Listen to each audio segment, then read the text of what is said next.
बच्चों तो क्या थी उस हॉस्पिटल के सामने बैठकर पढ़ने वाले गार्ड की कहानी। ठीक है, एक गार्ड से मेरी मुलाकात हुई, उसके बारे में मैं आपको बताने वाला हूं 2-3 मिनट में। और क्या बताया था उसने अपना सबसे बड़ा मोटिवेशन। तो बच्चों एक गार्ड जो है, मेरी पिछले साल मदर इन लॉ एडमिट थी हॉस्पिटल में, कोविड हो गया था और सीवियर कोविड हो गया था, लगभग 1 महीने वो हॉस्पिटल में रही। तो बच्चों उस टाइम पे जब उन्हें एडमिट करवाया, तो क्योंकि कोविड में जाने नहीं देते थे अंदर हॉस्पिटल में ज्यादा लोगों को, तो हम गेट के सामने ही क्या कर रहे थे, गेट के सामने ही खड़े होके वेट रात में भी करते थे। तो 12 से 1 बजे के बीच की बात है, मैं देखता हूं कि जो वहां पे गार्ड बैठा हुआ है वो 20 साल के करीब का, 19 साल के करीब का लड़का है, बिल्कुल अभी हाल ही में जैसे 12th की हो ऐसा लड़का है। और वो कुछ फोन में देख रहा था और एक रजिस्टर रखा हुआ था। तो मैंने जब दूर से देखा, मैंने सोचा कि कुछ एंट्री वेंट्री कर रहा होगा, अपनी कुछ एंट्री कर रहा होगा बच्चों। तो मैंने सोचा कि भाई एंट्री कर रहा होगा वैसे ही। लेकिन जब जैसे बार बार हम जाते थे अंदर किसी से, डॉक्टर से पूछने के लिए, तो जब 1 बजे के करीब बच्चों में जाने लगा अंदर, जब मैं अंदर जाने लगा तो मैंने क्या देखा, मेरी जो नजर है उसके मोबाइल पे पड़ी। तो मोबाइल में चैनल खुला हुआ था RWA। क्या खुला हुआ था? रोजगार विदन की चैनल मोबाइल में खुला हुआ था। जब मोबाइल में चैनल खुला हुआ था तो मुझे इंटरेस्ट आना बिल्कुल लाजमी था बच्चों। मैंने पूछा, अरे भाई आप क्या कर रहे हो? उसने कहा सर मैं तैयारी करता हूँ। कहाँ से तैयारी करते हो आप? किस चीज की तैयारी कर रहे हो? कि जी मैं वो तैयारी कर रहा हूँ पुलिस वगैरह की। और मैं बोला कहाँ से करते हो? कि रोजगार विदन किससे करता हूँ। उसने दिखाई मुझे वीडियो, मैंने फिर उसे अपना परिचय दिया कि भाई मैं भी वहीं पढ़ाता हूँ। मास्क मैंने उतार के दिखाया तो वो पहचान गया।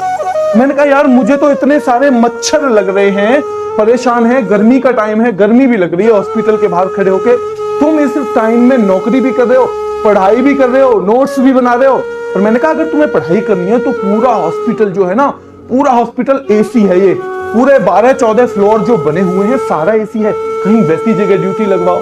उसने कहा जो ये ड्यूटी है ना सर, यहाँ मुझे थोड़े से क्या लगते हैं, थोड़े से मच्छर लगते हैं, यहाँ मुझे थोड़ी गर्मी भी लगती है, लेकिन यहाँ मुझे टाइम मिल जाता है, और जगह मुझे टाइम मिलता नहीं है, यहाँ मुझे टाइम मिल जाता है, मैं इसलिए तैयारी कर रहा हूँ। मैंने कहा इतनी कम उम्र में कौन सी चीज ऐसी है जो तुम्हें नौकरी भी करवा रही है और जो तुम्हें बच्चों पढ़ने के लिए भी प्रेरित कर रही है? मैंने यही पूछा उससे कि तुम्हें पढ़ने के लिए भी कौन सी चीज मोटिवेट कर रही है वो? तो उसने जवाब क्या दिया पता है? उसने जवाब दिया मुझे, जब मेरे पिताजी सुबह सुबह हल लेके जाते हैं खेतों में काम करने के लिए, तो उनकी अवस्था अब ऐसी है कि बीमार भी रहते हैं, स्वास्थ्य भी बहुत अच्छा नहीं है, क्योंकि बहुत कुछ खाने पीने के लिए कभी मिला नहीं, खुराक नहीं मिली। लेकिन मेरी तरफ जब देखते हैं ना, तो मेरी तरफ उनकी ना ये उम्मीद भरी निगाह ये नहीं रहती कि ये मेरा क्या करेगा, ये मेरी थोड़ी बहुत मदद करेगा, ये मेरा कुछ साथ देगा। बस मेरी तरफ ऐसे ही देखते हैं कि ये थोड़ा सही से पढ़ लिख ले, थोड़े दिन और मैं संघर्ष कर लूंगा, क्या हो गया, ये थोड़ा सही से पढ़ लिख ले, इसका थोड़ा सा सही भविष्य बन जाए। जितनी मेहनत जीवन में मुझे करनी पड़ी, जितना संघर्ष मुझे करना पड़ा, वो मेरे बच्चे को ना करना पड़े। जबकि इस उम्र में उन्हें चाहिए कि वो कहें मुझसे कि चल भाई आधा काम तू भी करवा, खेत में तू भी करवा, तू करने लायक हो गया। लेकिन वो नहीं कहते, वो कहते तू पढ़ाई कर, कोई बात नहीं है, इतने दिन संघर्ष किया है, मैं कुछ दिन और कर लूंगा, लेकिन मुझे भरोसा है तू मुझे ज्यादा दिन संघर्ष करने नहीं देगा, तू नहीं करने देगा मुझे ज्यादा दिन संघर्ष। वो मुझे मोटिवेट करती है, वो चीज मुझे मोटिवेट करती है जब मेरे पिताजी हल जोत के खेत को तैयार करते हैं और बारिश के इंतजार में बैठे रहते हैं, उस किस्मत के इंतजार में बैठे रहते हैं, क्योंकि उन्होंने अपना पुरुषार्थ तो पूरा कर दिया, लेकिन इस काम में पुरुषार्थ के अलावा क्या क्या जरूरी है? थोड़ी सी किस्मत भी जरूरी है, ईश्वर की दया दृष्टि भी जरूरी है, बारिश भी जरूरी है, धूप भी जरूरी है। तब मैं उनको देख के मोटिवेट होता हूं, जब पूरी मेहनत करने के बाद वो फसल तैयार करते हैं और फसल सिंचाई की वजह से, सिंचाई ना होने की वजह से जब सूख जाती है ना, वो चीज मुझे मोटिवेट करती है सर। जब मेरी बहन और बच्चियों को घर से झांक कर ये देखती है कि सब तो स्कूल जा रहे हैं, लेकिन मुझे घर का काम करना पड़ता है, क्योंकि माताजी अलग काम करने जाती हैं, पिताजी अलग काम करने जाते हैं, लेकिन मैं भी पढ़ने का मन तो मेरा भी बहुत है, लेकिन कैसे जाऊं, परिस्थितियां नहीं है, घर में पैसा नहीं है कि मुझे पढ़ा सके। जब मैं उसके सपनों को घुटते हुए देखता हूं तो मुझे मोटिवेशन। अगला बच्चों उसने कहा कि जब मैं अपनी माताजी को देखता हूं तब मुझे मोटिवेशन मिलता है। ऐसे बच्चे सफल होने चाहिए या नहीं होने चाहिए? आप बताओ, ऐसा बच्चा सफल होना चाहिए या नहीं होना चाहिए? ऐसा बच्चा ही सफल होना चाहिए। क्यों नहीं होना चाहिए? उसने इतनी कम उम्र में अपने आप को उस लायक कर लिया है, इतनी कम उम्र में बच्चों उसने अपने आप को इतना मैच्योर बना दिया है कि 50 साल की उम्र तक लोग नहीं हो पाते। ऐसा बच्चा होना ही चाहिए। तो बच्चों, किसी भी चीज के लिए कड़ी मेहनत से जब थकने लगे तो खुद को क्या याद दिलवाएंगे? मेहनत करता है ना, शरीर ही तो है, थकेगा, मन भी टूटेगा, मेहनत से शरीर भी टूटेगा, है ना? तो क्या याद दिलाना है खुद को? यही याद दिलाना है कि भाई ये जो मेहनत है ना, कुछ दिन की है, जिंदगी को संवार देगी, मेरे सपनों को संवार देगी, मेरे अपनों को संवार देगी, तो क्यों ना ये कर ली जाए। ये तो उम्र भी है कि इसमें कितनी भी मेहनत हम करें उसे झेल जाएंगे। एक उम्र ऐसी भी आएगी जब ना हमारी मेहनत करने की हालत रहेगी। अगर हमने उस उम्र के लिए अभी कुछ अच्छा नहीं किया तो तब क्या होगा?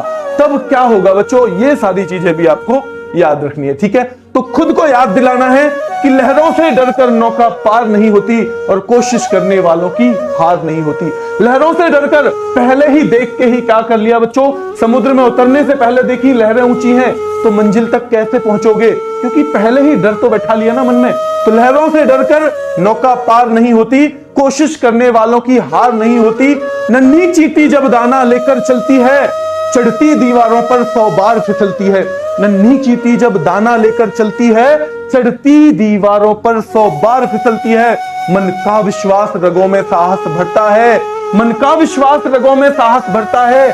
चढ़कर गिरना गिरकर चढ़ना ना अखरता है, चढ़कर गिरना गिरकर चढ़ना ना अखरता है। आखिर उसकी मेहनत बेकार नहीं होती और कोशिश करने वालों की हार नहीं होती। यानी पहला गुण है, आपको क्या करना चाहिए बच्चों?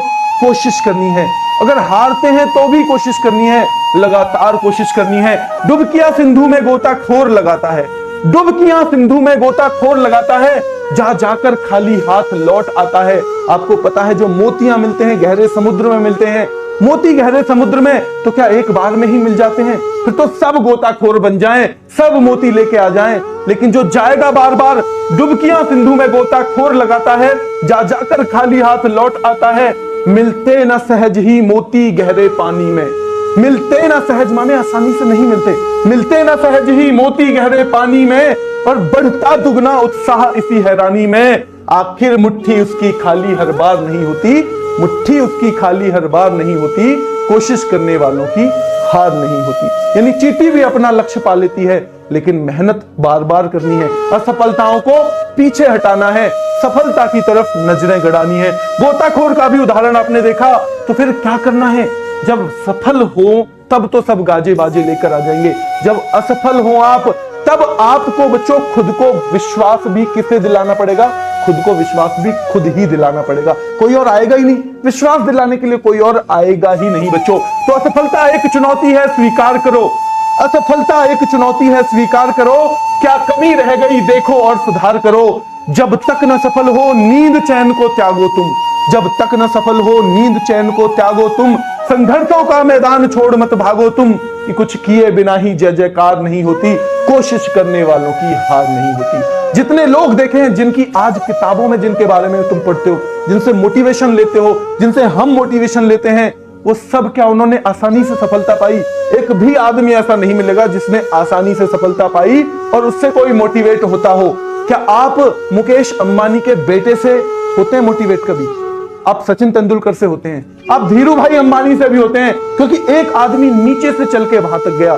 क्या आप मुकेश अंबानी के बेटे से कभी होते हैं मोटिवेट? नहीं हो पाओगे, क्योंकि जिसने संघर्ष नहीं किया उससे मोटिवेट होते ही नहीं है हम, उससे मोटिवेशन बनता ही नहीं है। तो लास्ट में मैं बस एक ही चीज कहूंगा कि आप उतने ही मजबूत हैं जितना आप अपने अंदर आत्मविश्वास भरे हुए हैं। अगर आप कहते हैं कि मैं बहुत मजबूत हूं तो आप मजबूत हैं, अगर आप खुद को कमजोर मानते हैं तो आप कमजोर हैं।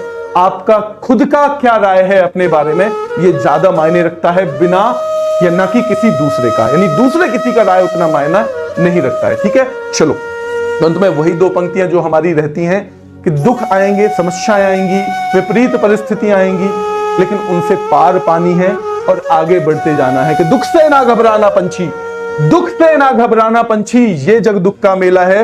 और यूं तो भीड़ बहुत जंगल में, सब लोग मिले हुए हैं, सफलता में सब आपको घेरे मिलेंगे, ठीक है, लेकिन असफलता में कोई भी आपके पास नहीं मिलेगा।